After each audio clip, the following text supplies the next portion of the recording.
40 বছর ধরে এই প্রশ্ন নিয়ে ঘুরতেছে। তোর বয়স কত রে বাট্টুর ঘরে বাট্টু? আমি ঢাকা মেডিকেলে গিয়া মা পাইছিলাম আমি খাড়া কিনা। তাতে 1 ইঞ্চির জন্য আমি খাড়োর মধ্যে পড়ি নাই। আমি কি কইতাম আপনারে, আমার তো হুদয় একখান কথা মনে বেড়ে গেছে। বলেন। আল্লাহ মাফ করুক, আমাকে লিয়াকত সরকার ছিল, ওই যে মিরপুরে লিয়াকত সরকার। হ্যাঁ, তা ওই লিয়াকত সরকার আলের সাথে গানে যায়, ওই হারমোনি বাজায়। তখন তো যাইতেছে ওই যে দৌলদিয়া ঘাটে ওই টাকা তুললে মসজিদের, দেন ভাই দিয়া শিয়া যান, ভিক্ষা শিক্ষা কিছু দিয়া যান। 1 আনা 2 আনা 2 আনা 4 আনা,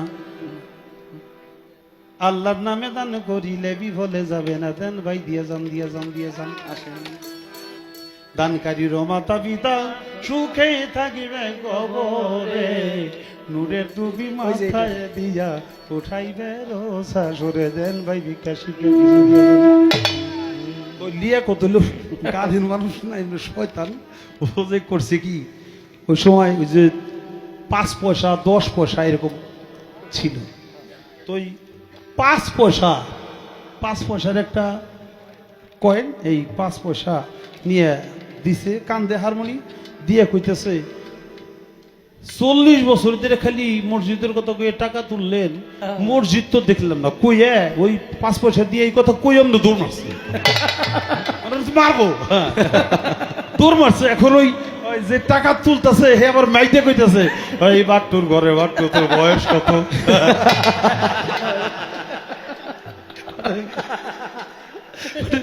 বাট্টু, হ্যাঁ ওই বাট্টুর ঘরে বাট্টু তোর বয়স কত? 40 বছর ধরে আমি টাকা তুলি, মসজিদ দেখোস না, তোর বয়স কত রে বাট্টুর ঘরে বাট্টু? 40 বছর ধরে এই প্রশ্ন নিয়ে ঘুরতেছে। তোর বয়স কত রে বাট্টুর ঘরে বাট্টু?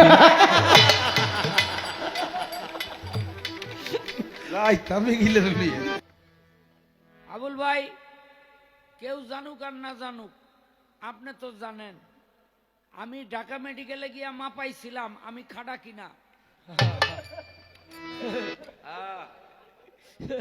তাতে 1 ইঞ্চির জন্য আমি খাড়োর মধ্যে পড়ি নাই।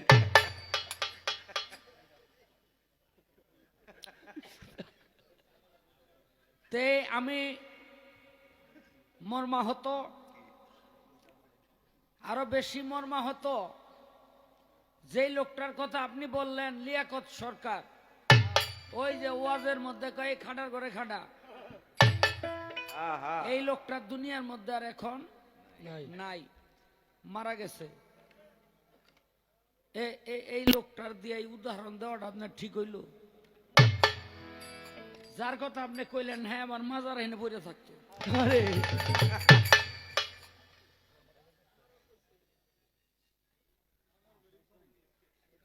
তো আর আরেকটা কথা বেশি আঘাত পাইলাম, যে আমাদের শ্রদ্ধেয় মালেক সরকার, প্রবীণ গায়ক, হ্যাঁ তিনি চমৎকার চমৎকার গান লিখেন। তার একটি গান হইল ওই যে এই মিনতি রাখো রে বন্ধু, এই মিনতি রাখো, এই মিনতি করি বন্ধু, একটি কথা রাখো, আর না হয় হবে দেখা, আর একটা দিন থাকো। আপনি আবার জন্ম নিয়া চেষ্টা করে দেখতে পারেন, এই খেপে তো হইবই না। আবার জন্ম নিয়ে চেষ্টা করে দেখতে পারেন এরকম একটা গান আপনি লিখতে পারেন কিনা। আর সেই লোকটারে আপনি বললেন ঠেডা। কি করুম, খবর গেছে গা কিন্তু মালিক কাকার কাছে। এখন আপনার হইয়া যাওয়ার সময় আমার মাপ চেয়ে যাইতেইব, বুঝলেন? আপনার মতো একটা মানুষের থেকে এই ব্যবহার মালিক কাকায় আশা করে নাই, করে না। কি কর এর ঠেডা মালিক বলা উচিত হইছে? আপনি আমারে যা বলার বলেন, যাক, এত কথা আর বলবো না, তবে একটা কথা বলি।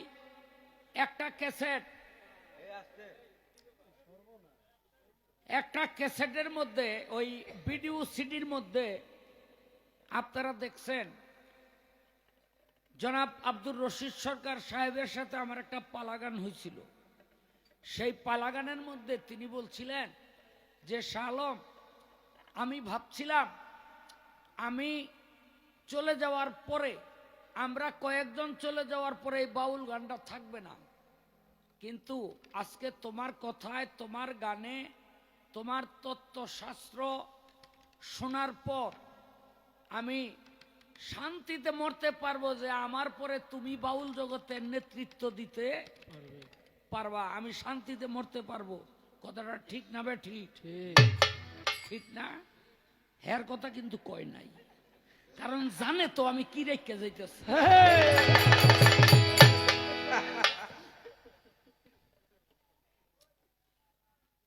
যাক, আজকে একটু দারকিনা মাছের মতো ফালাফালি বেশি করতেছে।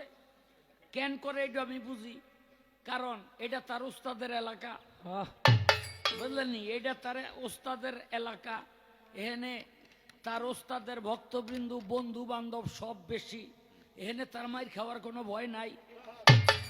আরে মাত্র 3 কিলো দূরে গিয়া দেখেন না এই ফালাফালি থাকেনি।